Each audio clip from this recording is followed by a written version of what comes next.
The snowstorm howled through Prospect Hollow like a wounded beast. Main Street lay buried under 3 feet of white, and still the snow fell. Lanterns swayed on their hooks outside the saloon, casting wild shadows across the gathering crowd. Eliza Hart pressed herself against the wall of Morrison's general store. Her thin shawl offered no protection from the wind that cut through the fabric like knives. She'd been walking since dawn, following the railroad tracks from the last town that had turned her away. Now, darkness had fallen, and with it, the temperature. "There she is," someone shouted. "The vagrant woman!"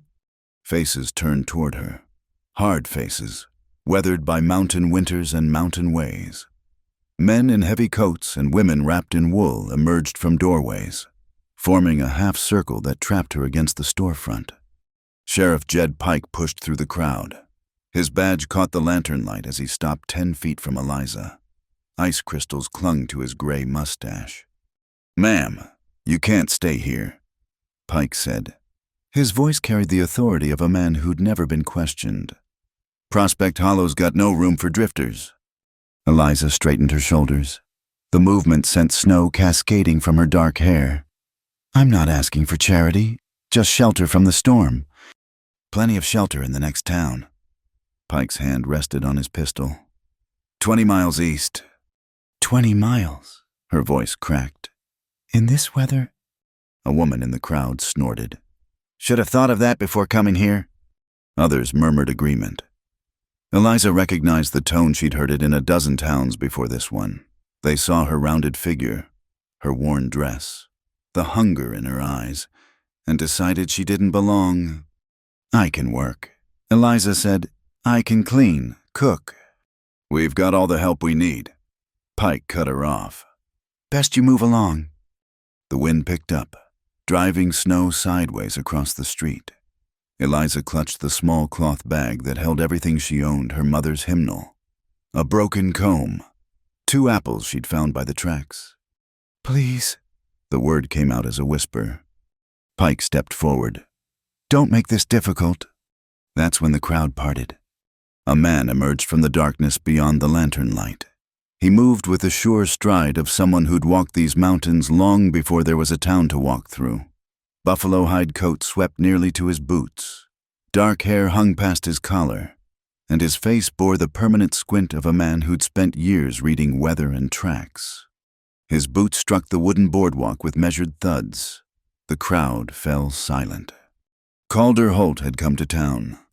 He walked past Pike without acknowledgement, stopping directly in front of Eliza.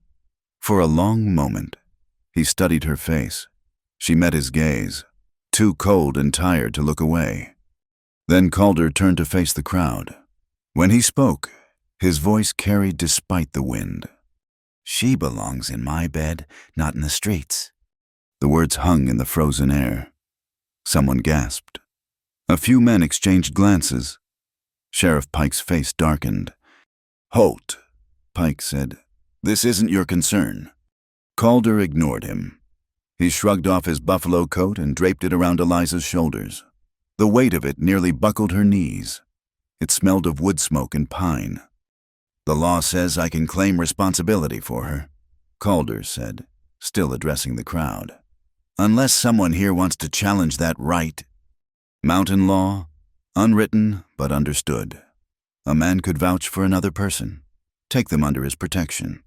It was an old custom, from the days before judges and proper courts, when a man's word meant survival or death. Pike's jaw worked. "You sure about this? Holt, you take her. She's your problem." "I'm sure." "She steals. You pay. She causes trouble. It's on your head." "Understood." Eliza found her voice. "I don't need—" Calder's hand on her elbow cut her off, gentle but firm. "Yes, you do." He was right. Pride wouldn't keep her alive tonight. Pike stepped aside, but his eyes promised this wasn't over. The crowd began to disperse, driven back indoors by the wind. A few lingered, whispering among themselves. Calder guided Eliza toward the end of Main Street where his sledge waited. 2 horses stamped in the snow, breath steaming. He helped her climb aboard, then covered her with another hide blanket. "Why?" she asked as he took up the reins. He didn't answer immediately. The sledge jerked forward, runners hissing across packed snow. They passed the last buildings of Prospect Hollow and entered the forest road. "Because Pike would have let you die," he said finally. "And I've seen enough death." Eliza pulled the buffalo coat tighter. For the first time in weeks, she felt warm.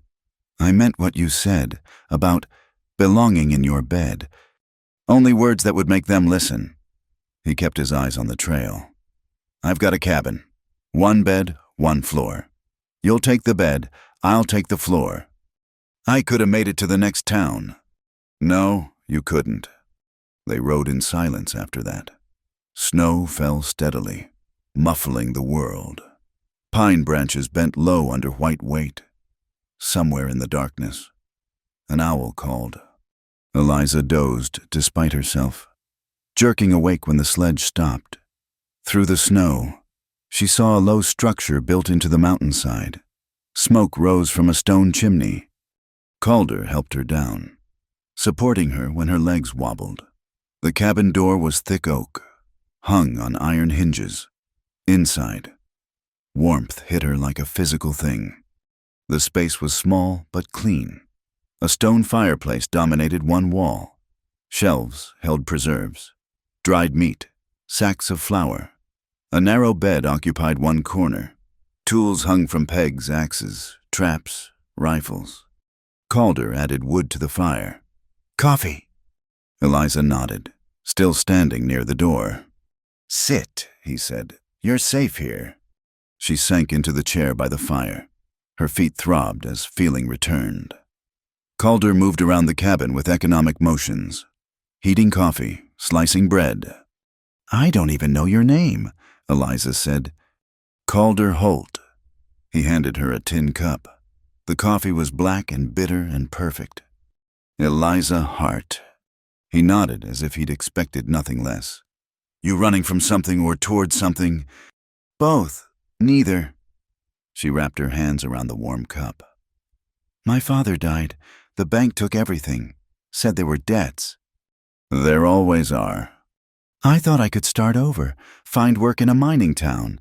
Maybe—" She laughed, short and sharp. "Foolish." "Not foolish, just harder than you expected." He set bread and dried venison on the table.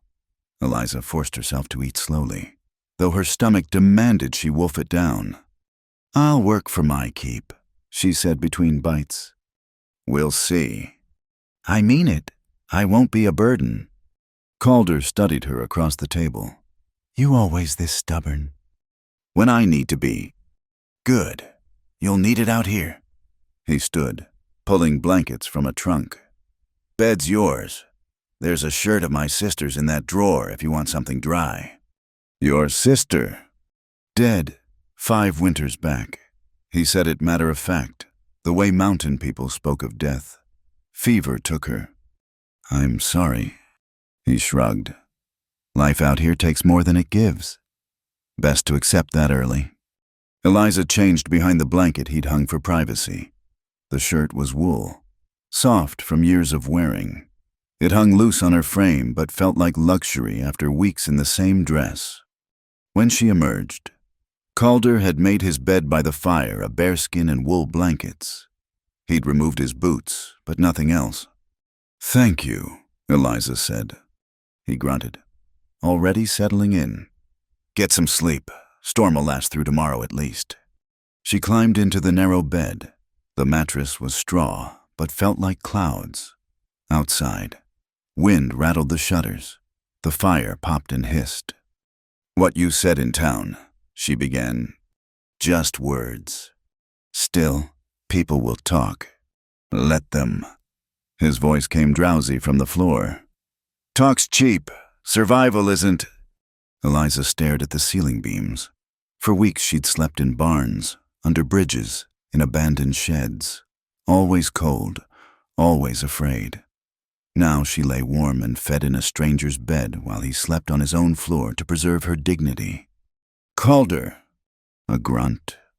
I'll find a way to repay you. No debt between us. Now sleep. She closed her eyes. The storm sang against the walls, but inside was warmth and safety. For tonight, that was enough. Tomorrow would bring its own challenges. Sheriff Pike wouldn't forget. The town would whisper. But those were tomorrow's problems. Tonight, Eliza Hart was no longer in the streets. Eliza woke to silence. No wind, no rattling shutters, just the steady crack of fire and something else, the rhythmic sound of an axe splitting wood. Pale light filtered through the single window. She sat up, momentarily confused by the unfamiliar surroundings. Then memory returned the storm, the crowd. Calder Holt's unexpected intervention. The cabin was empty. His blankets lay folded by the hearth. A pot of coffee steamed on the iron stove, and beside it, a plate covered with a cloth. She dressed quickly in her own clothes, now dry, though she kept the wool shirt underneath outside the window. The world had transformed into pristine white. Calder worked near a woodpile, axe rising and falling in steady rhythm. Eliza stepped onto the porch. The cold hit her lungs like broken glass.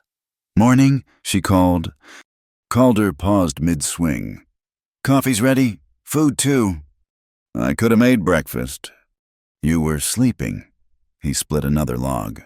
"First good sleep in a while, I'd guess." She couldn't argue. Her body had been so exhausted she hadn't even dreamed. "What can I do?" she asked. He gestured toward the barn. "Chickens need feeding. Buckets by the door." Eliza found the feed bucket and entered the small barn attached to the cabin. A dozen hens clucked at her arrival. She scattered grain, watching them peck and fuss. Simple work, but it felt good to be useful. The barn also held a milk cow, 2 horses, and various tools. Everything had its place. Spoke of a life lived with careful routine. She filled the water troughs, breaking the thin ice with a stick. When she returned to the cabin, Calder had come inside. He sat at the table, studying something. Her cloth bag lay open beside him. Eliza's chest tightened. "That's mine." "I know." He held up her mother's hymnal. "You read?" "Yes. Not common for women out here." He set the book down gently. "Your mother's—" "She died when I was 12. Eliza moved to pack the bag, but Calder's hand stopped her. "No shame in keeping what matters." His voice carried an odd note. "My sister could read too. Used to read aloud winter evenings." Eliza sank into the opposite chair. "What was her name?" "Margaret, Maggie." He poured coffee for them both. "She was the one who insisted I learn letters. Said a man who couldn't read was only half awake." "Wise woman. Stubborn as a mule." A faint smile crossed his face. "You'd have liked her." They ate in companionable silence, beans and salt pork, heavy bread, mountain food, meant to stick to your ribs. Eliza cleaned her plate, still hungry but too proud to ask for more. Calder noticed. He ladled another serving without comment. "I can't stay here forever," Eliza said. "Nobody said forever. Storm's passed, but snow's too deep for travel. Give it a few days." "And then?" He shrugged. "Then we see." After breakfast, Eliza insisted on cleaning up. Calder showed her where things belonged, then returned to his wood splitting. She washed dishes in water heated on the stove, swept the floor, wiped down surfaces. The simple domesticity felt strange after weeks of wandering. Through the window, she watched Calder work. He moved with economy, no wasted motion, a man comfortable in his own skin, in his own space. What had prompted him to speak up last night to take responsibility for a stranger? The afternoon brought new chores. Calder showed her how to check his trap lines, though the deep snow made going difficult. He broke trail while she followed in his footsteps. "Bear?" she asked, pointing to massive tracks crossing their path. "Black bear. Probably denned up by now." He reset a trap. "You know anything about the wilderness?" "Some. My father trapped when I was young. Before," she trailed off. "Before the bank." He tried farming, wasn't cut out for it. She watched Calder's hands work the trap mechanism. Died owing more than he ever earned. Common story. They moved to the next trap. Empty. Calder frowned. Something wrong? Eliza asked. Maybe not. He stood, scanning the tree line. We'll head back. But at the third trap, his frown deepened. The trap had been sprung but empty. Bait gone. Someone's been here, he said quietly. Eliza's stomach clenched. Sheriff Pike. Could be anyone. He reset the trap with quick movements. Let's go. They returned to the cabin by a different route. Calder moved silent as smoke, teaching Eliza where to place her feet. Inside. He barred the door and checked his rifle. You think they'll come? She asked. Not in daylight. Pike's got more sense than that. He hung the rifle back on its pegs. But he'll make his move eventually. I should leave. I've brought you trouble. Trouble was here before you. Calder added wood to the fire. Pike and I have history. He didn't elaborate, and Eliza didn't push. Mountain men kept their secrets close. Evening fell early. They ate stew from the pot that seemed to simmer eternally on the stove. Afterward, Calder surprised her by pulling out a worn deck of cards. You play? A little. Her father had taught her poker in the long evenings before everything fell apart. They played by firelight, using dried beans for stakes. Calder had a good poker face, but Eliza had learned to read the tiny tells the way his thumb tapped when he bluffed, how his shoulders settled when he held good cards. You're better than you let on, he said after she won her third hand. My father said never show all your skills at once. Smart man. He had his moments. Calder dealt another hand. That hymnal. You sing. Eliza felt heat rise to her cheeks. Not well. Maggie used to sing, helped pass the winters. He studied his cards. Wouldn't mind hearing it again. She knew this was as close to a request as he'd make. Setting down her cards, she retrieved the hymnal. The pages were worn soft, her mother's careful notations in the margins. Any requests? You choose. She selected Amazing Grace, a safe choice. Her voice started uncertain but grew stronger as the familiar words wrapped around her. Calder listened without comment, eyes on the fire. When she finished, silence stretched between them. Then he nodded once. Thank you. They returned to cards, but something had shifted. The cabin felt less like a shelter and more like a haven. Later, as Eliza prepared for bed, she noticed Calder making his pallet by the fire again.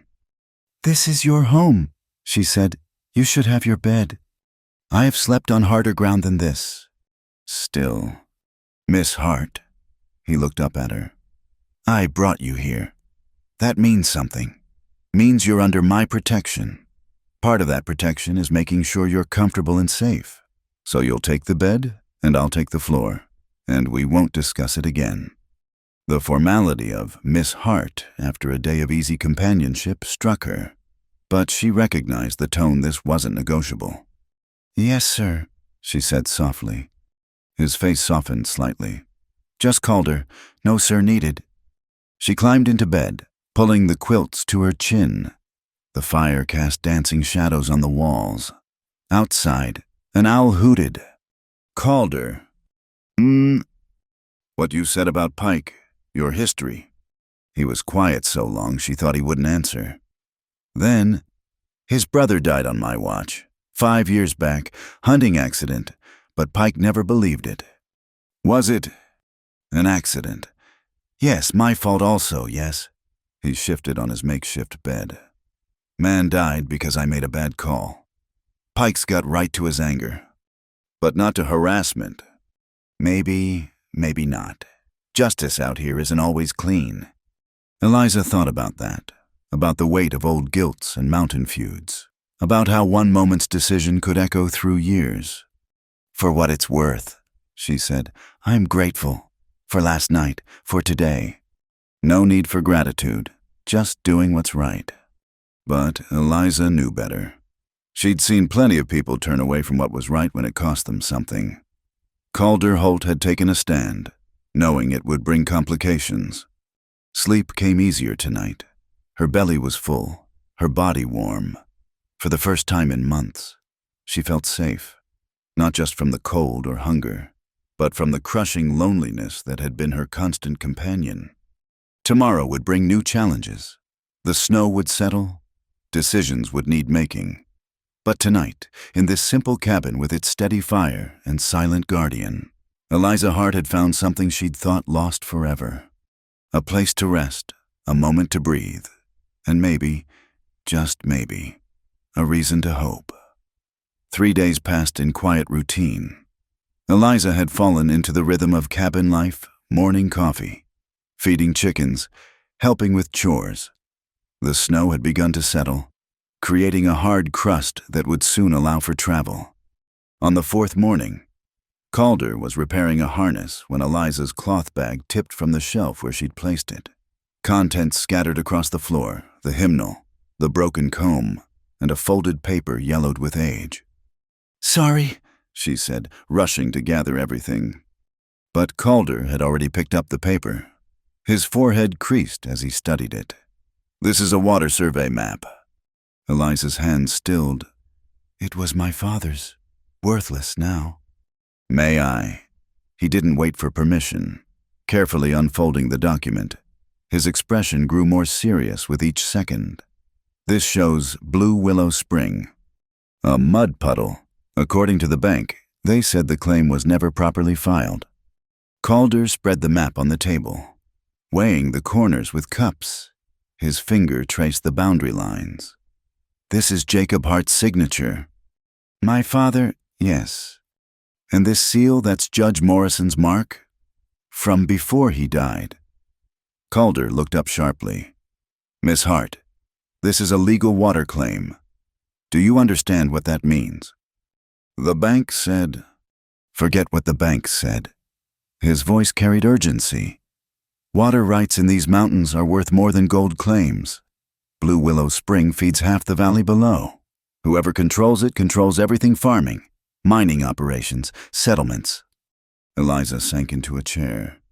"But they foreclosed, took the land, the house, everything." "Land, maybe, but water rights are separate. They're filed with the territorial office, not the county." He studied the document closer. "This filing date, 1871. Your father was smart. He filed before the rush." "I don't understand. If it's valuable, why didn't the bank—" "Maybe they didn't know. Maybe they hoped you didn't know." Calder's jaw tightened. "Or maybe they're playing a longer game." He moved to the window, checking the trail. "Who handled the foreclosure?" "First National of Prospect Hollow, Mr. Bartholomew Stroud himself came to the house." Bitterness crept into her voice. Said it pained him, but business was business. "Stroud." Calder spoke the name like a curse. "Should have known." "You know him." "Everyone knows Stroud. Owns the biggest mining operation in 3 counties. Also owns Sheriff Pike."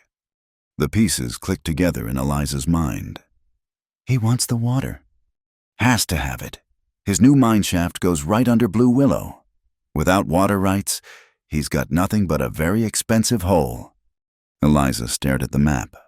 "So, this paper could change everything, or get you killed." Calder refolded the document carefully. "We need to verify the filing. Check the territorial records." He met her eyes. "You can't do this alone, and I've got my own reasons for wanting to see Stroud taken down a peg. I can't ask you to—" "You're not asking. I'm offering." He handed her the map. "But first, we need to be smart. That document needs to be somewhere safe." Calder retrieved a metal box from beneath a floorboard. Inside were his own papers, deed to the cabin, Maggie's death certificate, a few silver dollars. "Keep it here for now," he said. Eliza hesitated, then placed the map inside, watching him replace the floorboard. She felt a strange mix of hope and fear. For months she'd carried that paper without knowing its true value. "When do we go to town?" she asked. "Not we, me. You stay here." "It's my claim." "Which is why you need to stay safe." He stood, decision made. "I'll leave at dawn. Check the records quiet-like. See what's what. And if Pike tries to stop you, he won't. Not over this. He doesn't know what we're looking for." That evening, Calder cleaned his rifle and checked his ammunition. Eliza watched from across the room, pretending to read the hymnal. "You're worried," she said. "Cautious. There's a difference." "What if the records show the claim's no good? Then nothing changes. You're no worse off." He set the rifle aside. "But I don't think that's what we'll find. Why help me, really?" Calder was quiet for a long moment. When he spoke, his voice was low. "My sister died because Stroud poisoned the creek upstream from our old place. Mining runoff. Took half the homesteaders that year. Sheriff said it was just bad water. Natural causes. I'm sorry. Sorry doesn't bring her back, but maybe justice brings some peace." He met her eyes. "Your father filed that claim proper. That makes you the rightful owner. Out here, that should mean something." Later, as they prepared for sleep in their usual arrangement, Eliza felt the weight of possibility and danger in equal measure. The map in its hiding place seemed to pulse with significance. "Calder. Yeah. If this is real, if I truly own those water rights, what then? Then you become a wealthy woman, or a target, maybe both." "I don't want wealth. I just want—" "What?" She struggled to find words. "Somewhere to belong, work that matters, a life that's mine." "Water rights could give you that, done right. Or they could get me killed. You said so yourself." "True enough." His voice came thoughtful in the darkness. "But running forever's a kind of death too. At least this way. You're fighting for something." Eliza pulled the quilts higher. He was right. She'd been dying by degrees ever since the bank took everything. Maybe it was time to stop running. "Be careful tomorrow," she said. "Always am." But she heard the lie in it. Careful men didn't take in strangers. Didn't challenge Sheriff Pike. Didn't offer to take on Bartholomew Stroud. "I mean it. Calder, I've lost enough people." The silence stretched so long she thought he'd fallen asleep. Then, "You won't lose me, Miss Hart. I promise you that." It was the kind of promise no one could really make. But in the darkness of the cabin, with snow beginning to fall again outside, Eliza chose to believe it. Tomorrow, Calder would ride to town. He'd search records that might change everything or nothing. But tonight, she held on to hope like that folded map carefully, secretly knowing its power to transform or destroy. She thought of her father, dying in debt but smart enough to file that claim properly. Had he known what he was leaving her? Or was it just one more paper in a life full of failed ventures? Either way, she'd know soon enough. The fire burned low. Calder's breathing steadied into sleep. Eliza lay awake, listening to the snow whisper against the roof, and planned for a future that suddenly seemed possible again.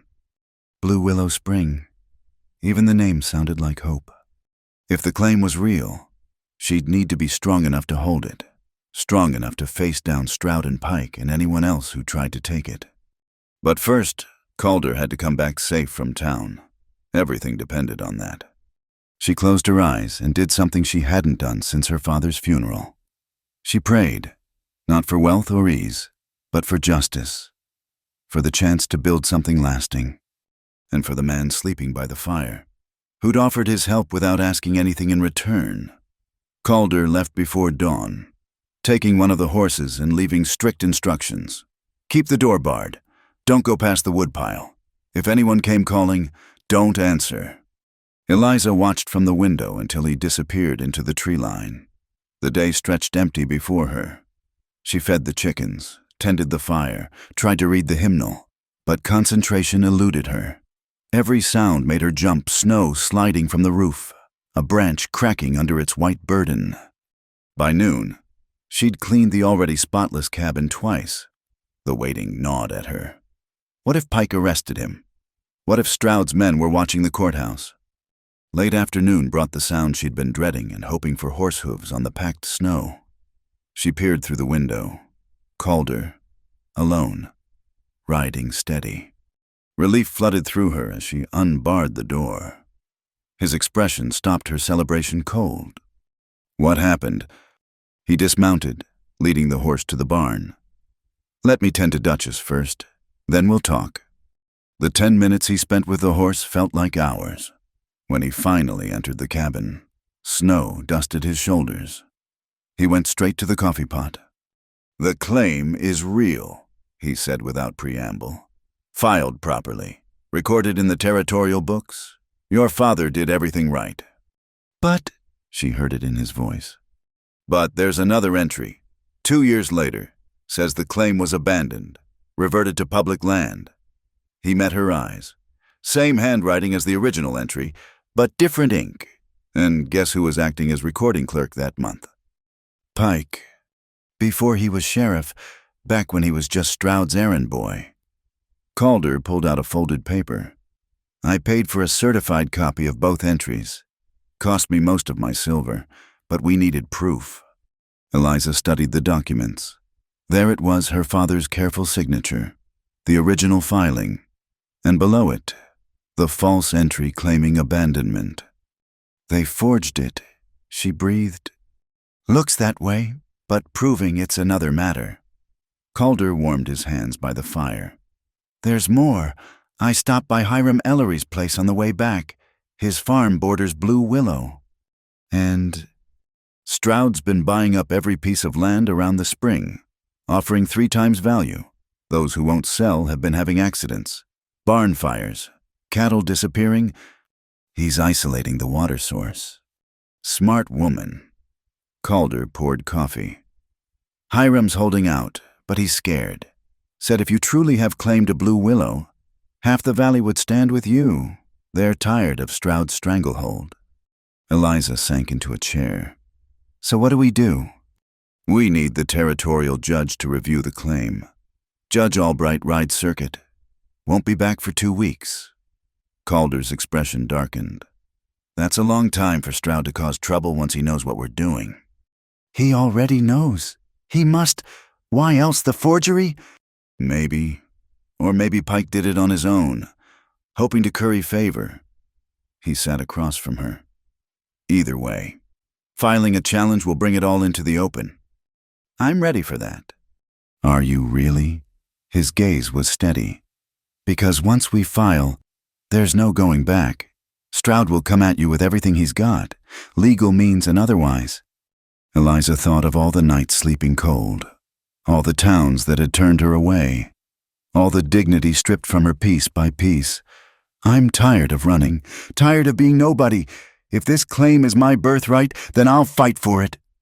Even if it gets dangerous. Everything's dangerous for a woman alone.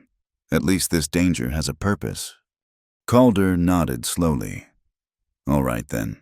We prepare the challenge. But first, we need to secure that original map. And you need to be ready for what's coming. They spent the evening planning. Calder sketched out the legal process, the forms needed, the witnesses who might testify. Eliza took notes in the margins of her hymnal, the only paper she had.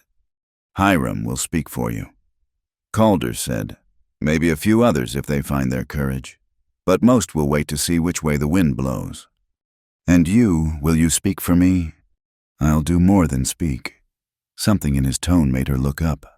I'll stand with you, every step. Why? The question she kept asking, still without a satisfying answer. This time he didn't deflect. Because it's right. Because I've watched Stroud destroy too many good people. And because... He paused, seeming to wrestle with words. Because you remind me of Maggie.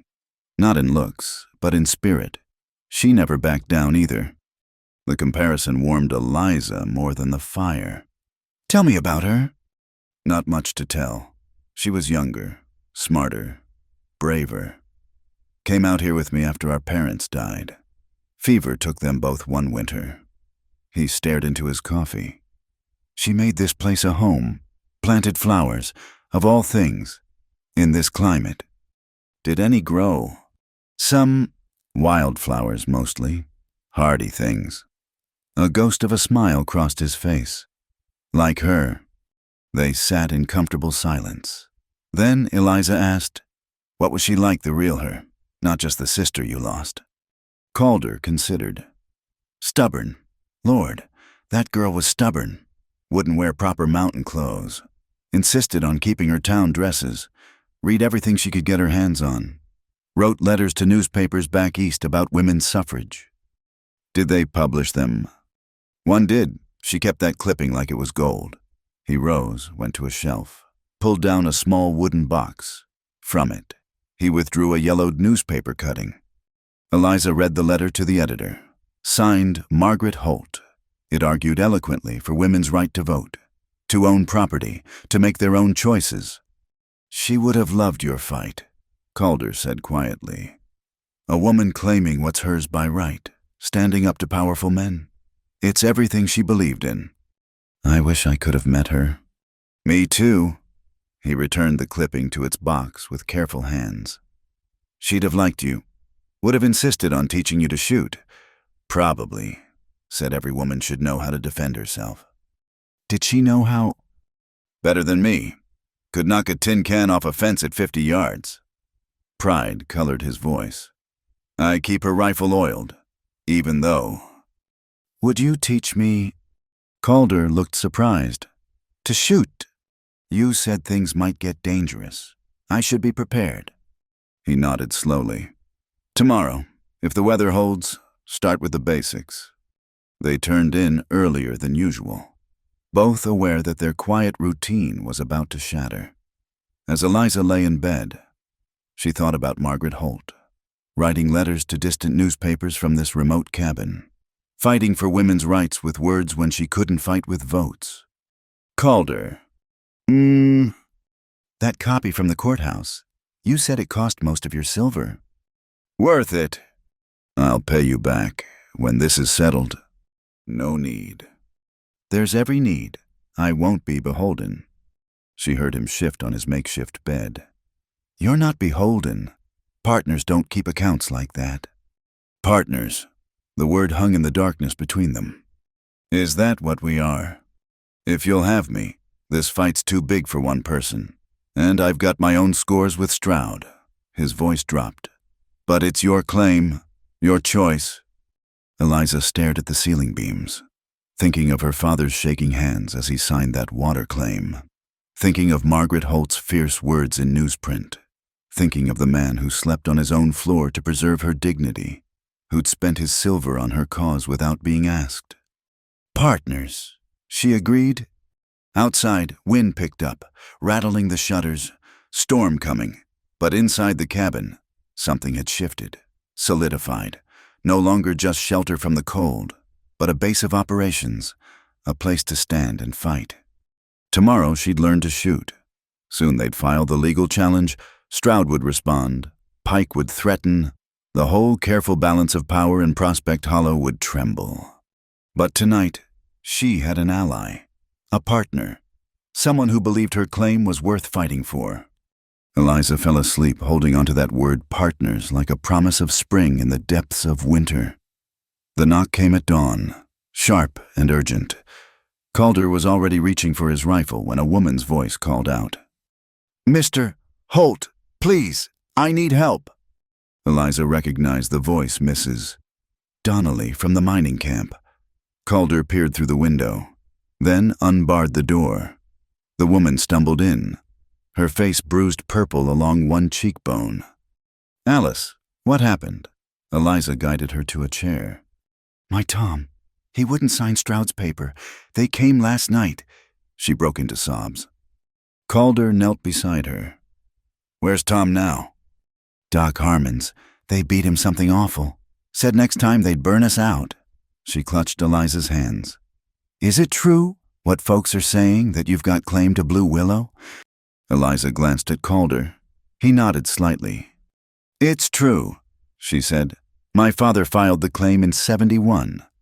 Hope flickered in Alice's swollen eyes. Then there's a chance to stop Stroud. We're going to try. Tom said we should have stood up years ago, but we were scared. Had little ones to think of. Alice accepted the coffee Calder offered. They're older now. Old enough to see their PA bloodied for refusing to kneel. How many others has Stroud pressured? Calder asked. Near everyone within 5 miles of the spring. The Bradleys sold last month. The Kovach are packing to leave. She winced as she sipped. Those who stay get visits like ours. Eliza felt anger kindle in her chest. All for water rights he doesn't own. Water he needs for the new mine shaft. Alice set down her cup. There's something else. Tom heard Stroud talking. The railroad's coming through next year, right past Blue Willow. Whoever controls that water controls the depot, the cattle yards, everything. Calder's expression darkened. That's why the push now. He needs clear title before the railroad scouts arrive. We can't let him win, Alice said fiercely. Not after what he's done. Can you and Tom make it to Hiram's place? Calder asked. His farm's defendable, and he's gathering others who won't sell. Tom can't travel yet. Then you'll stay here, Eliza decided. Both of you. Calder started to object, but she cut him off. We're partners. Remember, this is my choice. Alice's tears started fresh. Bless you, both of you. They spent the morning making arrangements. Calder rode to fetch Tom while Eliza prepared the small lean-to attached to the barn. It wasn't fancy, but it was warm and dry. Alice helped, moving stiffly but determined. You're taking a risk, Alice said as they spread fresh straw. Sheltering us. Stroud's already against me. Can't make it worse. Oh, honey, you'd be surprised how much worse men like him can make things. When Calder returned with Tom Donnelly, Eliza bit back a gasp. The miner's face was swollen beyond recognition. One arm bound to his chest. Ribs. Tom wheezed as they helped him inside. Doc says cracked, not broken. Who did this? Eliza asked. Morgan brothers. Stroud's muscle. Tom settled painfully onto the makeshift bed. Told me I was a fool. That nobody beats Stroud. We'll see about that, Calder said grimly. That afternoon, while the Donnellys rested, more visitors arrived. Hiram Ellery brought his grown son Samuel. The widow Martinez came with her teenage boys. Even old Gustav Holweg, who rarely left his cabin, appeared on his mule. They gathered in the main room, voices low but urgent. Eliza served coffee and listened as stories poured out. Poisoned wells, mysteriously dead cattle, barns that caught fire on windless nights.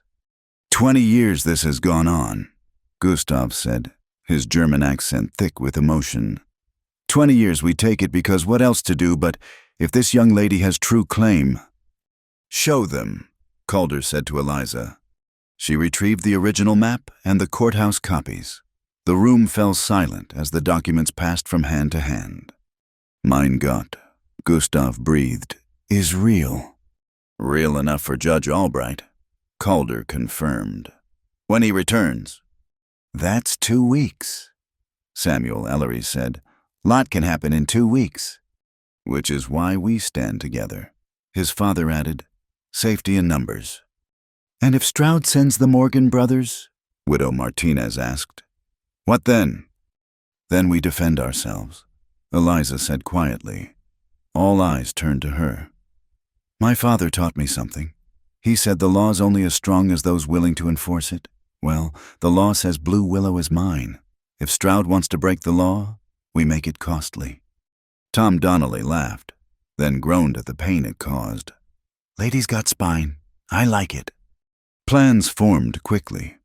The men would take turns watching the roads. Families would gather at the most defensible homesteads. Word would spread to other valleys Stroud had made enemies everywhere. As sunset approached, the visitors departed, but not before each shook Eliza's hand. In their eyes, she saw something that had been missing from her life for months. Respect. After supper, with the Donnellys settled in the lean-to, Eliza and Calder sat by the fire. The weight of the day pressed down on her. "Second thoughts?" Calder asked. "No, just surprised that they'd risk so much on my claim." "Not just your claim. You gave them hope. That's been in short supply around here." He added a log to the fire. "You did good today." "I didn't do anything." "You stood up, said we'd fight. Sometimes that's everything." Eliza pulled her mother's hymnal into her lap, running fingers over the worn cover. "I've been running so long, I forgot what it felt like to stand still, to push back. Ground feels different when it's yours to defend." "Is it mine, though really a piece of paper against all Stroud's money and men?" Calder turned to face her fully. "Law says it's yours. These people believe it's yours. More importantly, you believe it." He paused. "Your father left you more than paper, Eliza. He left you a chance to matter, to build something." She thought of Alice Donnelly's bruised face, of Tom's broken ribs, of all the families driven from their homes. "They're counting on me." "No, they're standing with you. There's a difference." A knock interrupted them. Calder grabbed his rifle, but it was only Samuel Ellery. "Riders on the North Road," he said breathlessly. "6 of them, moving fast." Calder was already reaching for his coat. "Armed?" "Can't tell in the dark." "Wake Tom. Tell him to keep the women inside." Calder checked his ammunition. "Where's your PA?" "Gathering the others. Said to tell you we'll make our stand at Miller's Cross if needed." Eliza stood. "I'm coming." "No." Calder's voice was flat. "You're what they want. Stay here. Stay safe. Partners. Remember? Partners trust each other's judgment. Trust mine now." His hand briefly touched her shoulder. "Keep the door barred. We'll handle this." Then he was gone, Samuel with him, swallowed by the darkness. Eliza barred the door as instructed, then went to check on the Donnellys.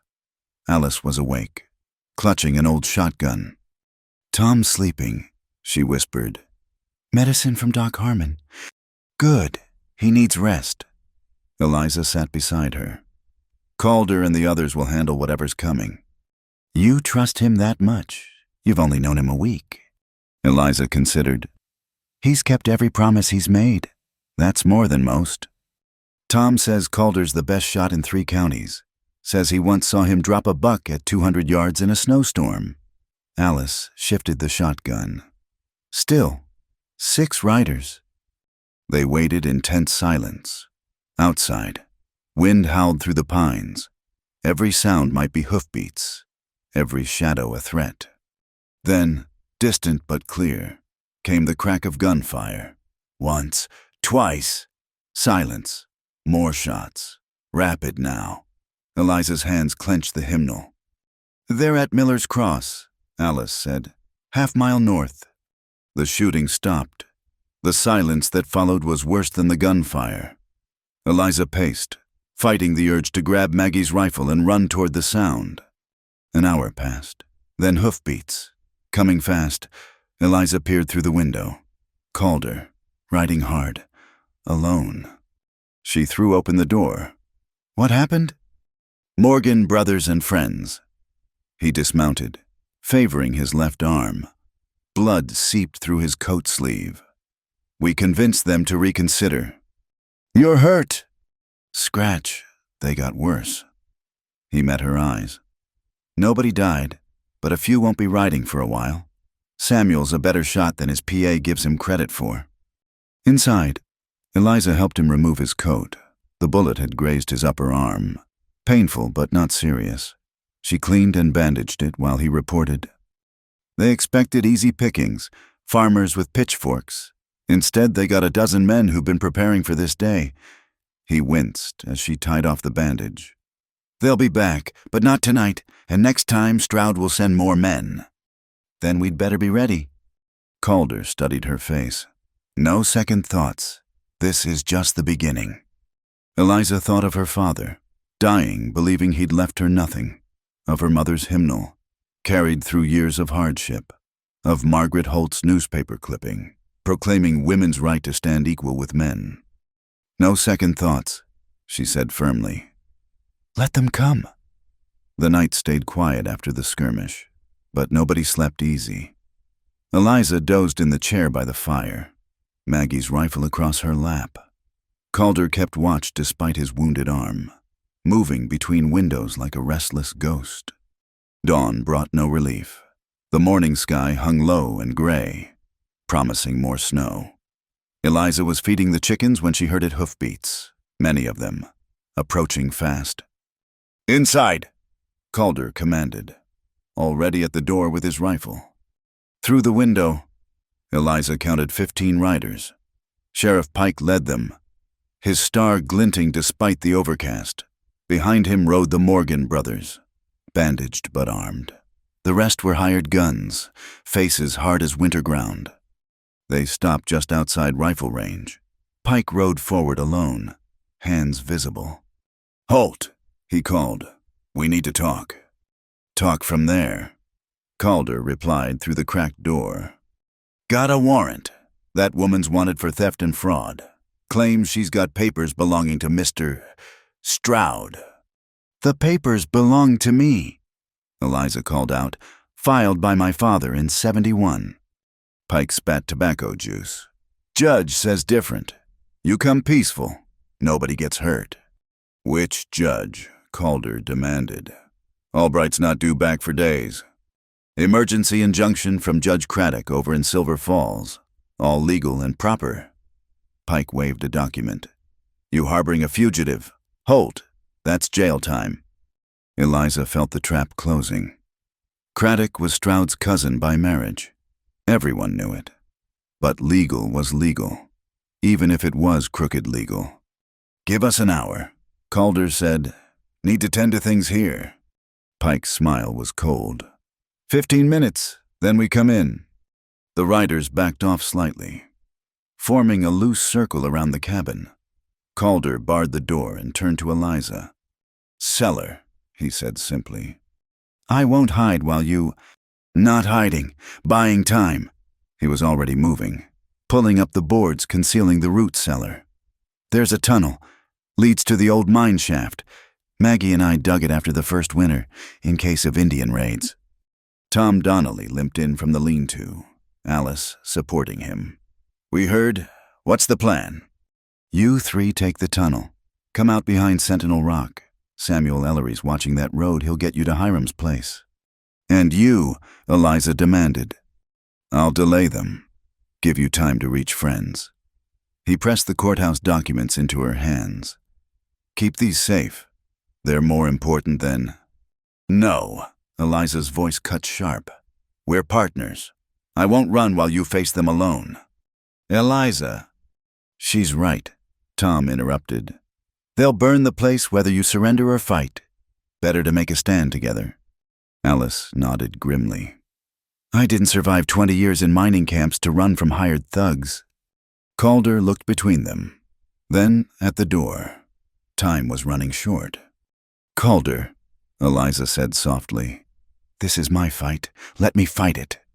Something shifted in his expression. Resignation, perhaps, or respect. "All right. Tom, can you shoot with that arm?" "Left-handed, but yes." "Take the back window. Alice, you're at the side. Watch for anyone circling around." He looked at Eliza. "You're with me at the front.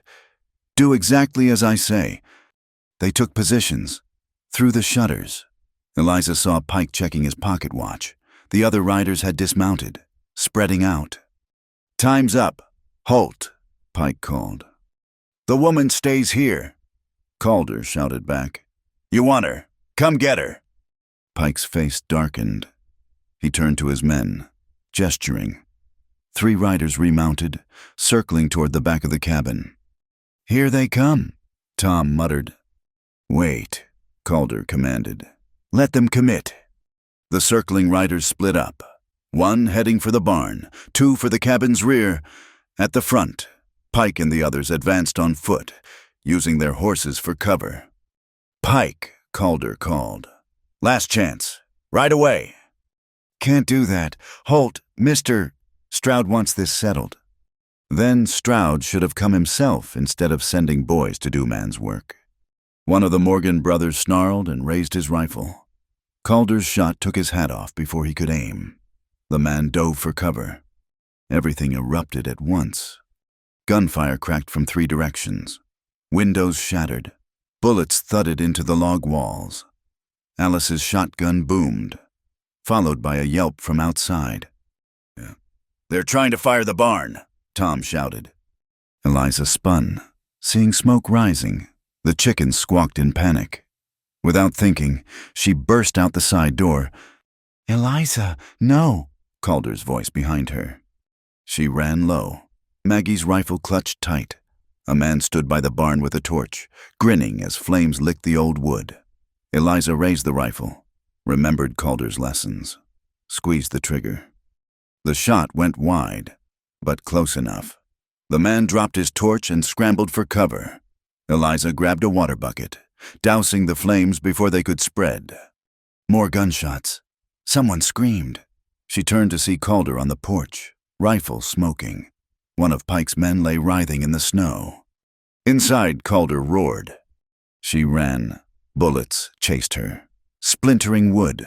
She dove through the doorway as Calder slammed it shut. "Fool thing to do," he gasped, blood soaked through his bandage. "Saved the barn," she panted. Despite everything, he almost smiled. "That you did." The gunfire slackened. Through the broken window, they saw Pike's men pulling back, dragging their wounded. "Holt!" Pike's voice carried fury. "You just signed your death warrant." "Already had one of those. Sheriff, signed it the day I chose justice over your paymaster." Tom limped over. "They're leaving, for now." Sure enough, the riders were mounting up. Pike lingered, staring at the cabin with naked hatred. Then he too turned away. But as they watched, horror unfolded. 3 riders peeled off toward the lean-to. Before anyone could react, torches flew. The dry wood caught instantly. "No!" Alice ran for the door, but Tom caught her. The lean-to blazed. Smoke poured into the main cabin. Through the inferno, they heard Pike's men laughing. "Everyone out," Calder ordered. "Now!" They stumbled into the snow, coughing. The fire had spread to the cabin's roof. Years of careful building. Maggie's home, going up in minutes. Eliza grabbed what she could, the documents. Her mother's hymnal, Maggie's rifle. Calder saved his ammunition and a few supplies. The Donnellys barely escaped with their lives. They retreated to the tree line, watching the cabin burn. Pike and his men were long gone. Their message delivered. "I'm sorry," Eliza whispered. "This is my fault." "No." Calder's voice was steel. "This is Stroud's doing. Pike's doing." He turned to her, eyes blazing fiercer than the fire. "They think this breaks us. They're wrong." Tom spat blood. "Where now?" "Hiram's. We regroup. Spread the word." Calder shouldered his rifle. "They burned my home. Maggie's home." His voice dropped to something dangerous. "They're going to pay for that." Alice took Eliza's arm. "Come on, honey. Nothing left here but ashes." But Eliza lingered, watching the flames consume the little cabin that had been her salvation. In her arms, she clutched the hymnal and the water claim paper and faith, all that remained of 2 lives. "Eliza," Calder touched her shoulder. "We need to move." She nodded, tears freezing on her cheeks. As they trudged through the snow toward Hiram's farm, she made a silent vow. They'd taken her father's land, driven her to the streets, and now burned the only shelter she'd found. No more running, no more hiding. The water claim crinkled in her grip. Such a small thing to cause such destruction, but also, perhaps, enough to rebuild with. Behind them, the cabin collapsed in a shower of sparks. Ahead lay uncertainty, danger, and possibly death, but also friends, allies, and a cause worth fighting for. "They'll expect us broken," she said to Calder. "Scared." Then they'll be surprised. She thought of Pike's sneer, of Stroud somewhere warm and safe while others did his killing. Good, I want them surprised. Want them to know they woke something they can't put back to sleep. Calder glanced at her, and she saw approval in his eyes. The scared girl he'd saved from the snow was gone. In her place walked a woman with nothing left to lose and everything to fight for. The war for Blue Willow Spring had begun in earnest, and Eliza Hart intended to win. Hiram Ellery's farmhouse overflowed with people. Word of the burned cabin had spread like wildfire through the valley. Families arrived through the night, bringing food, blankets, and most importantly, their testimony. Eliza sat at Hiram's kitchen table, Maggie's rifle propped beside her. One by one, neighbors came forward to tell their stories. She wrote each account carefully in the margins of her hymnal and on precious sheets of paper that Mrs. Ellery provided. Stroud's men poisoned my well 3 summers back, said Jacob Muller, a German farmer. Lost 6 head of cattle. Sheriff said it was natural seepage. They burned my hay barn, added Widow Patterson. Said it was lightning, but there wasn't a cloud that night. Each story built the pattern. 20 years of intimidation, theft, and violence, all traced back to Bartholomew Stroud's greed. Calder moved through the crowd, organizing defenses. Despite losing his home, he seemed energized. Samuel, take 5 men and watch the North Road. Gustav, your boys know the mountain path scout for us. Young Martha Ellery brought Eliza coffee. You're brave, Miss Hart, standing up to them like this. Not brave, Eliza replied, just tired of being pushed. By dawn, she had 23 sworn statements. Reverend Whitcomb arrived as the sun broke the horizon, his Bible tucked under one arm. Heard there was need of Christian witness, he said simply. Reverend, Hiram greeted him. Didn't expect to see you here. Where else should a shepherd be when wolves threaten the flock? He looked at Eliza. May I? She handed him the accumulated testimonies. His face grew graver with each page. This is enough to hang Stroud, he murmured. If we had honest law. We'll have honest law when Judge Albright returns. Calder said, we just need to survive until then. The Reverend straightened. Then we'll make sure you do. I'm opening the church. Sanctuary for any who need it. Let Stroud's men try to burn God's house. The meeting broke up as people returned to their farms, but now they moved in groups, armed and watchful. Eliza found herself at the center of something larger than a water dispute, a community remembering how to fight back. Miss Hart, a young woman, approached hesitantly. I'm Sarah Crenshaw. I used to work in Stroud's house, as a maid. Eliza's attention sharpened. Used to? Sarah glanced around nervously.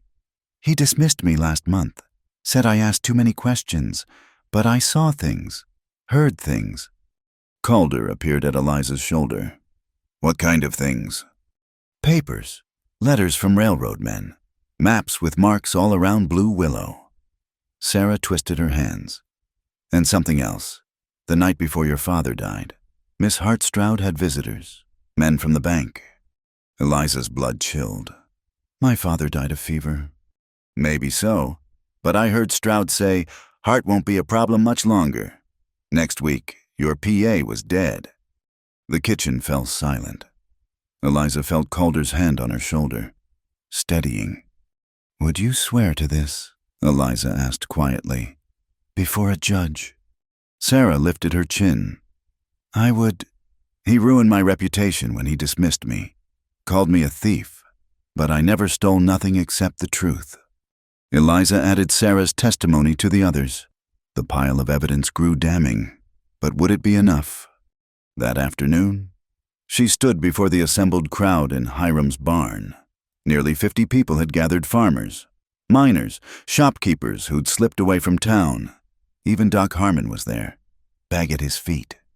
You all know why we're here, Eliza began. Her voice shook at first, then steadied. Stroud wants Blue Willow Spring. He's hurt you to clear the way. Hurt me too, but the law says that water belongs to my family. And with your help, we're going to prove it." "How?" called out Tom Donnelly. "Stroud owns the sheriff, half the town council. Money talks louder than justice." "Then we talk louder than money," Eliza replied. She held up the testimonies. "Every crime documented, every witness named. When Judge Albright returns, we present this, all of it, in public where Stroud can't hide." "And if Stroud tries to stop us?" someone asked. Calder stepped forward. "Then we stop him first. This valley's full of good shots and hard workers. Time we acted like it." Old Gustav stood, leaning on his cane. "The girl is right. I came here 40 years ago with nothing. Built my farm board by board. I'll not let some rich man steal what honest work created." He looked around the barn. "Who stands with her?" One by one, they rose. Men and women, young and old. Even children stood with their parents, understanding something important was happening. Reverend Whitcomb raised his Bible. "Let us pray for justice and prepare for battle." The prayer was brief but heartfelt. Afterwards, people organized into groups, some to gather more testimony, others to guard the roads, still others to spread word to neighboring valleys. Eliza found herself momentarily alone with Calder behind the barn. The weight of leadership pressed down on her. "They're following me," she said wonderingly. "All these people." "They're following hope," Calder corrected. "You just gave it a voice. What if I fail them?" "You won't." "How can you be sure?" He turned to face her fully. "Because I've watched you. Seen you go from scared and homeless to standing tall before 50 people. You've got your father's courage and your mother's faith. That's a powerful combination." "And I've got you," she added softly. Something flickered in his eyes. "That you do, for as long as you need." The moment stretched between them, fragile as spring ice. Then Samuel Ellery came running. "Riders coming, lots of them." They rushed to the front of the farmhouse.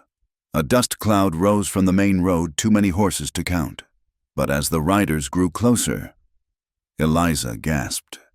It wasn't Stroud's men, it was miners from the camps, farmers from distant valleys, even some townspeople. At their head rode a familiar figure, James McKenna, owner of the rival mining operation. McKenna dismounted, removing his hat. "Miss Hart, heard you were taking on Stroud. Figured you might need help." "Why would you help me?" Eliza asked, suspicious. McKenna grinned. "Because Stroud's had his boot on all our necks for too long. You give us a legal way to fight back, we'd be fools not to take it." He gestured to his men. "Brought 30 riders, more coming from Silver Creek." Calder assessed the newcomers with a practiced eye. "Armed to the teeth and legal-like. We're a licensed militia, chartered by the territorial governor." McKenna's grin widened. "Stroud's not the only one with friends in high places." Hope bloomed in Eliza's chest. With McKenna's men, they had a real force, enough to protect witnesses, ensure safe passage to court. But even as she shook McKenna's hand, she noticed Calder's wariness. Later, when the excitement died down, she cornered him. "You don't trust McKenna." "I don't trust anyone who smiles that much." Calder admitted. "He wants Stroud gone, yes. But what then? McKenna's no saint." "Enemy of my enemy," Eliza quoted. "For now, just remember when Stroud falls, McKenna might try to claim Blue Willow himself. Then we'll face that when it comes." She touched his arm. "One war at a time." That evening, Eliza stood in the Ellery's parlor, looking out at the armed camp forming around the farm. Cooking fires dotted the yard. Men cleaned rifles and shared stories. It looked like the war camps her father had described from his youth. Sarah Crenshaw appeared at her elbow. "I remembered something else. Stroud keeps a safe in his study. Saw him put papers in it, ones he didn't want anyone seeing. If we could get those—" "Too dangerous," Calder said from behind them. "His house is a fortress." "Everything's dangerous now." Eliza countered. She turned to Sarah. Could you draw a map? Show us the layout. Sarah nodded eagerly. As she sketched, Eliza felt pieces falling into place. They had testimony, growing numbers, and now perhaps a way to find proof of Stroud's crimes. You're thinking something reckless, Calder observed. I'm thinking like someone with nothing to lose. You have plenty to lose now, all these people believing in you. Which is why I can't fail. She studied Sarah's map. We need those papers. Calder, need proof even Stroud's bought judges can't ignore. He sighed. When you say we, you mean us, you and me. She met his eyes. Partners, remember? Outside, someone started singing an old hymn about justice rolling down like waters. Other voices joined in. The sound filled the night, defiant and hopeful. Eliza clutched her mother's hymnal. Father's map tucked safely inside. Tomorrow would bring new challenges. But tonight, she wasn't alone. Tonight, a community was remembering its strength. And Bartholomew Stroud was about to learn what happened when the downtrodden finally said, enough. The courthouse in Prospect Hollow had never seen such a crowd. People packed the main room, spilled into the hallways, and gathered on the steps outside. Judge Albright had returned 2 days early, drawn by reports of brewing violence. Eliza sat at the plaintiff's table, back straight despite the weight of scrutiny. Beside her, Calder watched the room with Hunter's eyes. The past week had been a whirlwind of preparation, gathering final statements, ensuring witnesses arrived safely. Across the aisle, Bartholomew Stroud lounged in his chair like a man without worries. His lawyers, 3 of them from Denver, whispered among themselves. Sheriff Pike stood near the door, hand resting on his pistol. Judge Albright, a thin man with honest eyes, called the room to order. This hearing concerns the ownership of Blue Willow Spring. Miss Eliza Hart claims rightful inheritance through her father, Jacob Hart, Mr. Stroud contests this claim. Stroud's lead lawyer, Pemberton, stood immediately. Your Honor, we move for dismissal. Miss Hart is a vagrant with no standing. I'll decide who has standing. Albright cut him off. Miss Hart, present your evidence. Eliza rose on unsteady legs. The room fell silent. Your Honor, I have here the original water claim filed by my father in 1871. She handed the document to the bailiff. I also have a certified copy from the Territorial Records Office, showing the claim was properly recorded. And the supposed abandonment, Pemberton interjected. Forged, Eliza said firmly. The handwriting analysis proves it. Furthermore, the ink used didn't exist until 1873, 2 years after the original filing. Murmurs rippled through the crowd. Stroud's relaxed posture stiffened slightly. I also have 26 sworn statements, Eliza continued, lifting the stack of papers. Each details illegal acts committed by Mr. Stroud or his agents to drive families from land surrounding Blue Willow Spring. Hearsay, Pemberton objected. Eyewitness testimony, Judge Albright corrected. I'll hear it. One by one, Eliza called her witnesses. Tom Donnelly testified about the beating, showing his still healing ribs. Widow Patterson described her burned barn. Sarah Crenshaw, trembling but determined, told of overheard conversations in Stroud's house. He said Jacob Hart wouldn't be a problem much longer. Sarah stated, 1 week before Mr. Hart died. Stroud's lawyers objected repeatedly, but the testimonies painted a damning picture. When Gustav Holweg described finding his cattle poisoned, even some of Stroud's hired men looked uncomfortable. Then Reverend Whitcomb took the stand. His testimony carried special weight. A man of God had no reason to lie. I've ministered to this community for 15 years, he said. I've buried children killed by poisoned water, comforted families burned out of their homes. All roads lead back to one man's greed. Pemberton cross-examined viciously. Reverend, do you have proof, Mr. Stroud ordered these acts. I have the tears of widows and orphans. That's proof enough for the Lord. But not for law. Pemberton sneered. Perhaps not. Whitcomb agreed. But the law should ask why only families near Blue Willow Springs suffer such misfortunes. At noon, Judge Albright called a recess. Eliza slumped in her chair, exhausted. They'd presented everything, but was it enough? You're doing fine, Calder murmured. Truth has weight.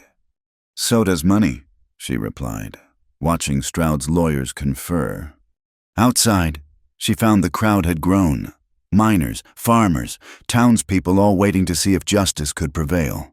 Martha Ellery brought her water and a sandwich. Everyone's talking about your testimony, Martha said. You stood up to them lawyers like David before Goliath. When court resumed, Pemberton called Sheriff Pike to testify.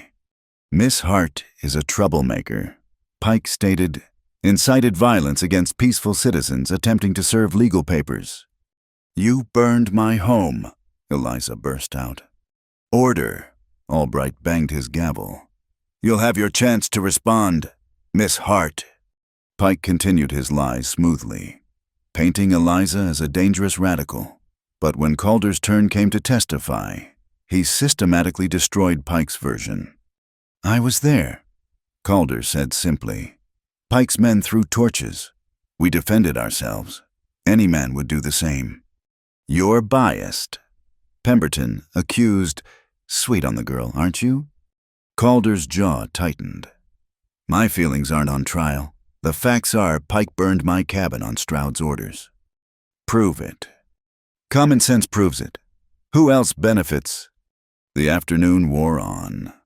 Stroud's lawyers called character witnesses business associates who praised his civic contributions, but their testimony felt hollow after the morning's parade of victims. Finally, Judge Albright asked Stroud himself to take the stand. The wealthy man moved with casual arrogance, as if the whole proceeding was beneath him. Mr. Stroud, Albright began, do you deny trying to acquire land around Blue Willow Spring? Of course not. It's good business. Stroud's voice oozed confidence. I made fair offers. Some accepted. Some didn't. That's commerce. And those who refused your offers had unfortunate accidents. Frontier life is dangerous, Your Honor. The casualness of it made Eliza's blood boil. She gripped Calder's hand under the table. Miss Hart claims you forged the abandonment notice on her father's claim. Albright continued. Miss Hart claims many things. Desperate people often do. Stroud looked directly at Eliza. Her father died owing me money. Now she invents conspiracies to avoid paying. That's a lie, Eliza stood. My father never borrowed from you. I have the note. Stroud produced a paper, signed and witnessed. Eliza stared at the document in horror. Her father's signature or an excellent forgery. When was this loan made? Judge Albright examined the paper. 6 months before his death. He needed money for spring planting. Stroud's smile was predatory. I was generous with the terms. Not my fault he couldn't repay. The courtroom erupted. Eliza's supporters shouted accusations while Stroud's men pushed back. Albright pounded his gavel repeatedly. Order, I'll clear this room. When quiet returned, Pemberton stood. Your Honor, clearly Miss Hart's claim is compromised by her father's debt. We move. Your Honor. A new voice interrupted. James McKenna strode forward. I have information relevant to this case. Stroud's face darkened. This man has no standing. I'll decide that. Albright said, Speak, Mr. McKenna. McKenna pulled out a leather folder. Last night, a fire broke out at Mr. Stroud's residence. Purely accidental. Of course, while helping fight the flames, some documents were recovered from his study. Stroud lunged forward. Those are private property. Abandoned property, technically. McKenna corrected. You fled the scene rather quickly. He handed the papers to the judge. These include correspondence with railroad officials. promising them cheap water rights once you control Blue Willow. Also, a rather interesting letter to Sheriff Pike discussing how to handle Jacob Hart. The courtroom held its breath as Albright read. His face grew stonier with each page. "Mr. Stroud," he said finally. "This letter clearly instructs Sheriff Pike to ensure Hart doesn't survive to contest the claim. Written in your hand, on your stationery." "Forgery," Stroud sputtered. "McKenna's trying to eliminate competition." "Perhaps, but this matches other documents known to be yours." Albright set the papers aside. "More concerning is this agreement with the railroad, dated before Jacob Hart's death. You were already promising water you didn't own. Business planning. Conspiracy to commit fraud." Albright's voice cut like a blade. "Possibly conspiracy to commit murder." The room erupted again. This time, Albright let it run its course. Stroud sat frozen, calculating his options. Pike had backed toward the door. "Don't even think about running, Sheriff," McKenna said pleasantly. Several armed miners blocked the exit. Judge Albright finally restored order. "I've heard enough. The evidence clearly shows Jacob Hart filed a legal claim to Blue Willow Spring in 1871. The supposed abandonment was fraudulent.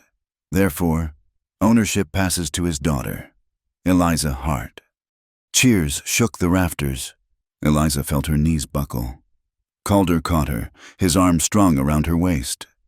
"Furthermore," Albright continued, "I'm referring evidence of criminal conspiracy to the territorial prosecutor. Sheriff Pike, you're relieved of duty pending investigation. Mr. Stroud, I suggest you find a very good lawyer." "This isn't over." Stroud stood, face purple with rage. "You think some frontier judge can stop me? I'll appeal, You'll sit down and be quiet." Albright commanded. "Bailiff, ensure Mr. Stroud doesn't leave town." As the crowd celebrated, Eliza felt oddly numb. They'd won. After everything, the hunger, the cold, the fear, they'd actually won. "It's over," she whispered. "The legal part." Calder agreed. "Stroud won't give up easy." But for now, it was enough. The law had spoken. Blue Willow Spring belonged to her. Sarah Crenshaw pushed through the crowd, tears streaming. "You did it! You actually did it!" Others pressed forward, shaking hands, offering congratulations. Reverend Whitcomb said a prayer of thanksgiving. Even McKenna offered grudging respect. "Well played, Miss Hart, though I hope you'll remember who helped at the crucial moment." "I'll remember everything," Eliza promised, understanding the implied future negotiation.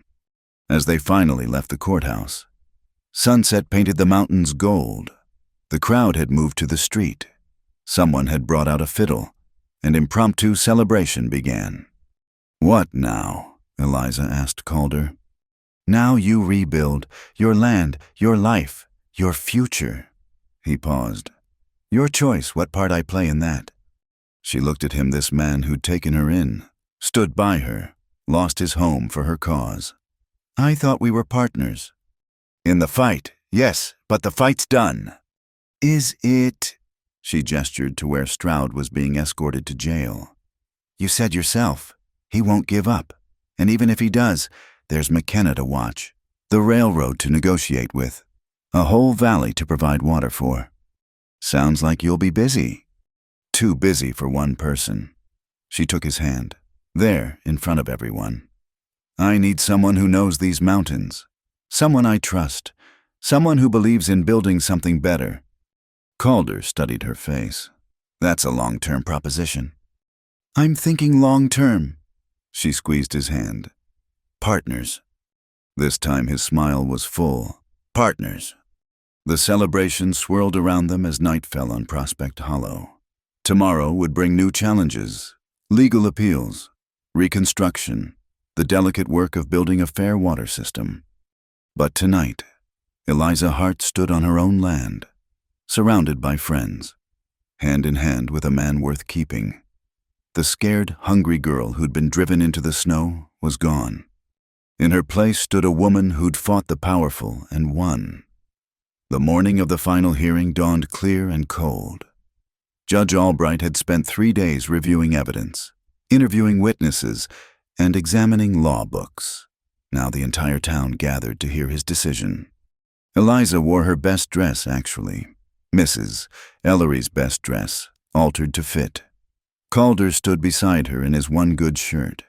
The courthouse overflowed again, but this time the mood was expectant rather than hostile. Stroud sat with his lawyers, but his arrogance had dimmed. 3 days in jail awaiting charges had taken some shine off his confidence. Pike was notably absent, fled in the night. People said, rather than face justice. Judge Albright entered, his face grave. The room fell silent. "I've deliberated carefully," he began. "The evidence is overwhelming. Jacob Hart filed a legal claim to Blue Willow Spring. The abandonment was forged. The systematic harassment of families near the spring constitutes criminal conspiracy." He looked directly at Stroud. "Bartholomew Stroud, you are hereby ordered to pay damages to every family you've wronged. The amounts will be determined in separate hearings. Additionally, you're banned from any business dealings involving water rights in this territory." "Your Honor," Pemberton started. "I'm not finished." Albright's voice hardened. "The criminal charges will be tried separately. However, given the evidence of conspiracy to commit murder, Mr. Stroud will remain in custody." "This is outrageous," Stroud erupted. "I built this town. These ingrates would have nothing without me. They would have their homes, their health, and their dignity." Albright replied coldly, "Bailiff, remove him." As Stroud was dragged out, still shouting, Albright turned to Eliza. "Miss Hart, the court confirms your ownership of Blue Willow Spring. How you manage this resource is your responsibility. I trust you'll be wiser than your predecessor." Eliza stood. "Your Honor, I've already decided. Blue Willow Spring will be managed as a community trust, fair access for all, with rates based on usage and ability to pay. The funds will maintain the water system and support local schools." Murmurs of approval rippled through the crowd. Even McKenna looked surprised. "Very generous," Albright noted. "You'll need a board of trustees. I suggest including representatives from farming, mining, and town interests." "Already arranged. Your Honor, Reverend Whitcomb has agreed to chair the board. Mr. Ellery will represent farmers. Mrs. Martinez the townspeople. We're still selecting a mining representative." "Not McKenna," someone called out. Eliza smiled. "Mr. McKenna has been helpful, but I think someone less ambitious might serve better." Laughter filled the courtroom. McKenna shrugged good-naturedly, recognizing he'd been outmaneuvered. Albright nodded approvingly. "Then I see nothing more to decide. This court rules in favor of Eliza Hart. May she use her inheritance wisely." The gavel fell. The room erupted in celebration. People surged forward to congratulate Eliza, to shake her hand, to express gratitude. She tried to thank each one, overwhelmed by the reversal of fortune. Outside, the celebration continued. Tables appeared laden with food. Everyone had contributed something. Music started up. Children ran between adults' legs while their parents toasted justice finally served. Eliza found a quiet moment with Calder behind the courthouse. "It's really over." "The legal part," he agreed. "Now comes the hard work. Building that water system, managing the trust, dealing with the railroad when they arrive." "Good thing I have help." She leaned against him, suddenly exhausted. "Calder, I need to ask you something." "Ask." "That first night, when you spoke up in the street, you said I belonged in your bed, not the streets." She felt him tense. "Did you mean it even then?" He was quiet for a long moment. "I meant that you deserved shelter, safety, but—" He turned to face her. "But yes, even then, something about you called to me. The way you stood there, chin up despite everything. You reminded me that courage comes in different forms. And now I know I was right. You're the strongest person I've met, Eliza Hart, and I'd like to spend my life proving worthy of you. Her heart thundered. Is that a proposal? It's a declaration. The proposal comes when I have a ring and a rebuilt cabin to offer. His hand cupped her cheek. Will you wait for those things? I've waited my whole life for a home. I can wait a little longer. She smiled. But not too long. We have a water system to build. They returned to the celebration hand in hand. Reverend Whitcomb blessed the food, adding prayers for the new water trust. The feast that followed was simple but joyful venison stew, fresh bread, dried apple pie. As evening fell, people began sharing stories, not of Stroud's cruelties this time, but memories of better days and hopes for the future. My grandfather found this valley. Old Gustav said, "Nothing here but elk and beaver." He'd be proud to see it today, people standing together, fighting for what's right. Tom Donnelly, ribs finally healed, raised his cup. To Eliza Hart, who showed us how to fight back. To all of us, Eliza corrected, standing. Every person who testified, who offered shelter, who stood guard. We did this together. Speech, someone called. Eliza looked around at the faces weathered. Hopeful. Hers. My father died thinking he'd left me nothing, but he left me more than land or water. He left me a place where people remember that right matters more than might, where neighbors help neighbors, where justice, though delayed, still comes. She raised her own cup. To Prospect Hollow, may we build something worthy of our children. The cheer that went up could be heard in the next valley. As the party continued, Eliza moved through the crowd, accepting congratulations but also making plans. Tomorrow they'd survey the spring, design the pipe system, organize work crews. Sarah Crenshaw approached hesitantly. Miss Eliza, I was wondering, might you need help with the trust? I can read and write and do figures. I'd be honored to have your help. Sarah, we'll need good records kept. The young woman beamed.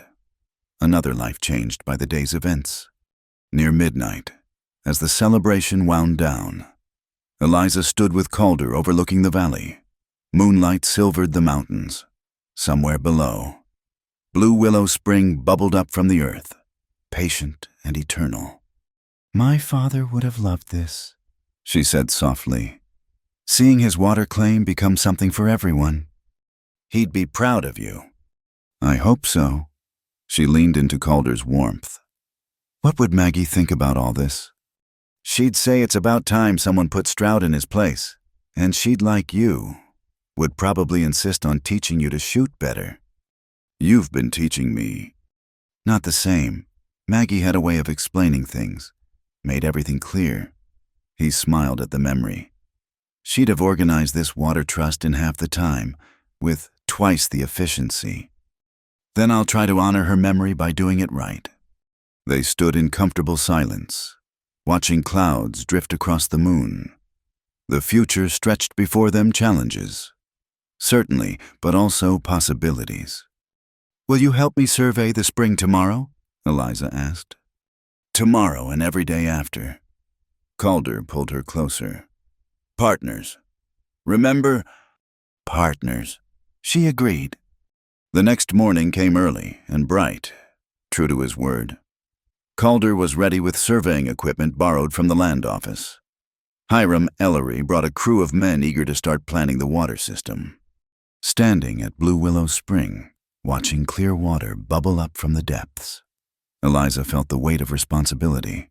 This water would nurture crops, supply homes, support the growing town. Her decision would affect generations. Where do we start? Young Samuel Ellery asked eagerly. Eliza looked at the assembled workers, former enemies now united in common purpose. She thought of her father's shaking hands signing that claim, of her mother's hymnal carried through hardship, of Maggie Holt's fierce words about women's rights. We start by doing it right, she said firmly.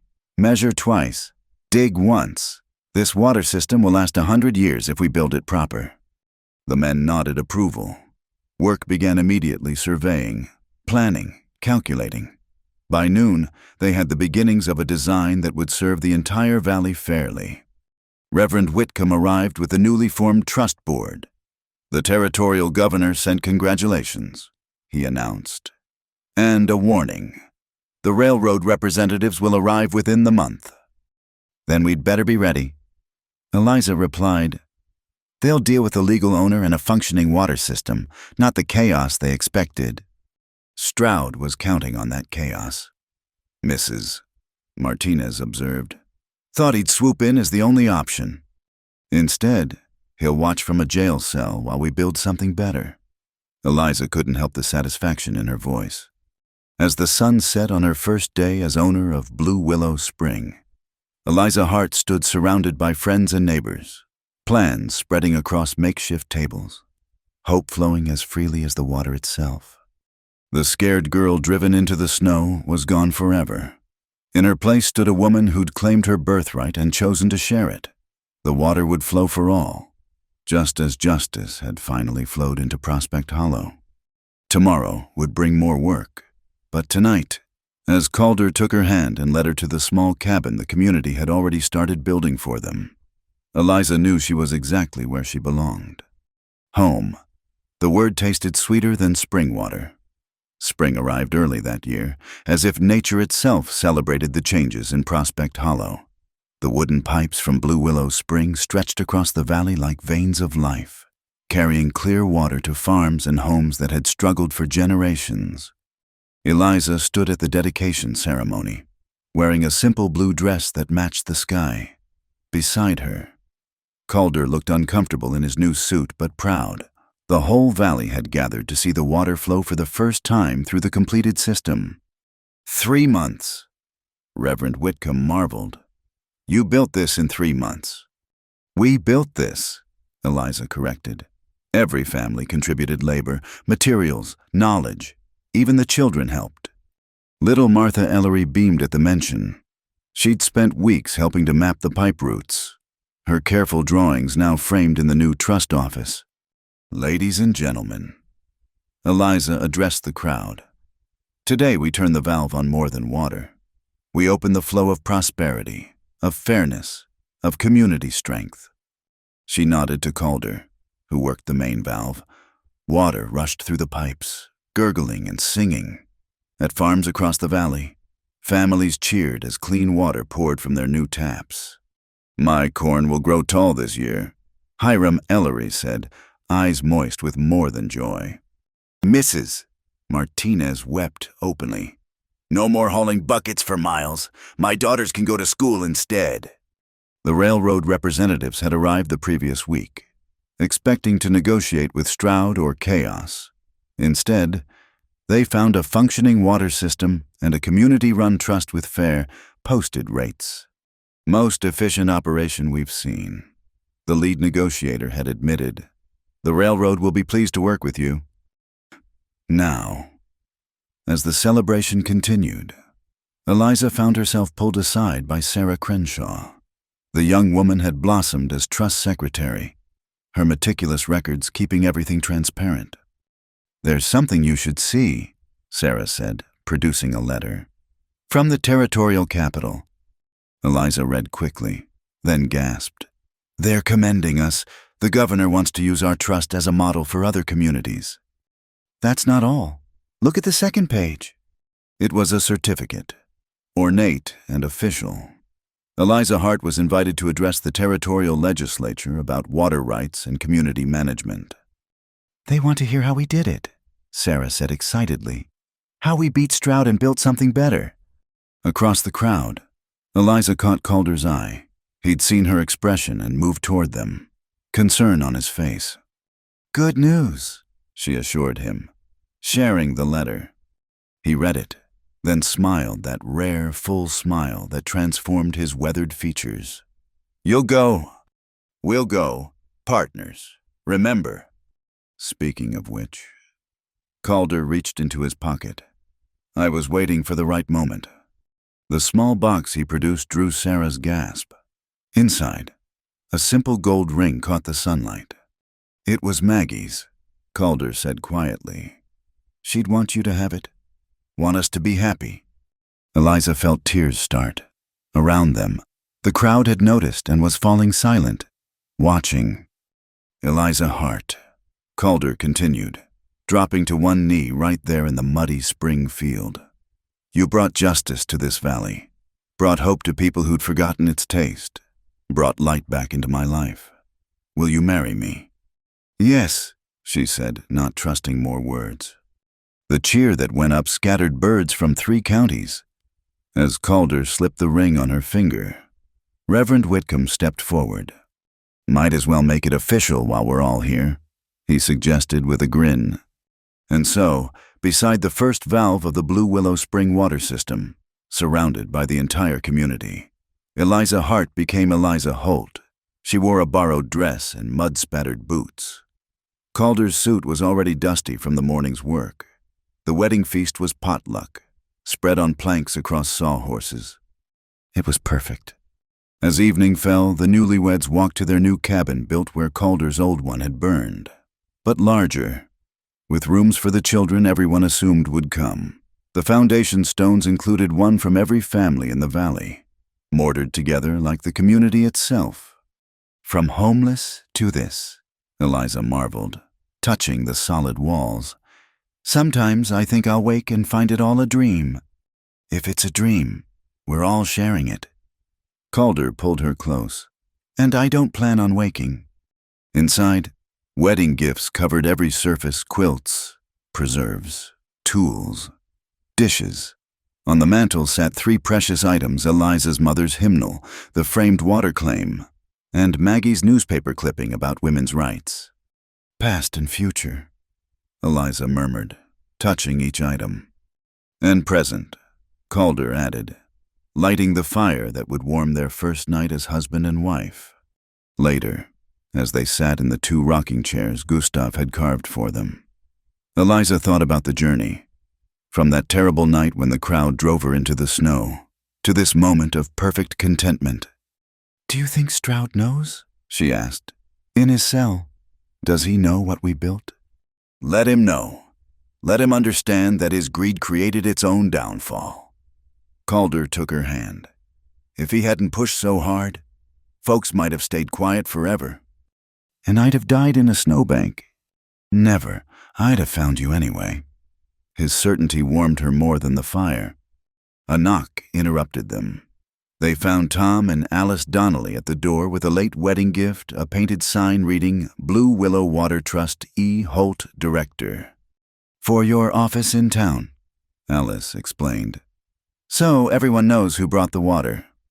We all brought the water, Eliza protested. You brought the courage, Tom corrected. That started everything. After the Donnellys left, Eliza and Calder stood on their porch, looking out at the valley. Lanterns glowed in windows that had been dark with despair just months ago. The sound of water running through pipes provided a constant, comforting murmur.